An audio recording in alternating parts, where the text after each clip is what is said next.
লক্ষ্মীপুরে বাণিজ্যিকভাবে চাষ হচ্ছে রঙিন ফুলকপি ও বাঁধাকপি।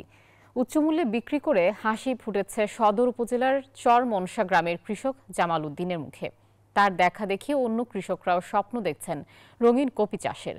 কৃষি বিভাগ বলছে পর্যায়ক্রমে কৃষকদের মাঝে ছড়িয়ে দেয়া হবে অধিক পুষ্টিগুণ সমৃদ্ধ এই রঙিন কপি চাষ।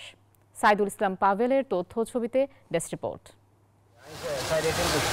রং বেরঙের বাহারি সব ফুলকপি আর বাঁধাকপি, কোনোটা হলুদ কোনোটা আবার বেগুনি, রয়েছে গোলাপি ও লাল রঙের কপিও।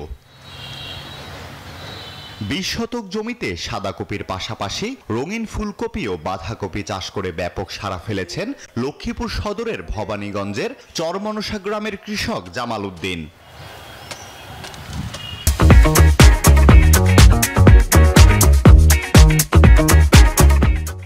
সাধারণ কপির চেয়ে সব রঙিন কপি সুস্বাদু ও পুষ্টিগুণে ভরপুর।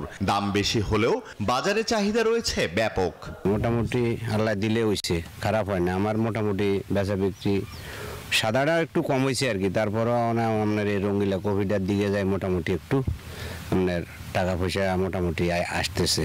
জামালের সফলতায় স্থানীয় অন্য কৃষকরাও আগ্রহী হয়ে উঠেছেন রঙিন কপি চাষে। লাভজনক আমরা দেখতেছি, আমরা ইনশাল্লাহ চেষ্টা করতেছি, আমরা আগামীতে ইনশাল্লাহ করার আগ্রহ আছে। এদিকে ভিন্ন ধর্মী এই কপি দেখতেও কিনতে তার খেতে ভিড় করেছেন ভোক্তারা।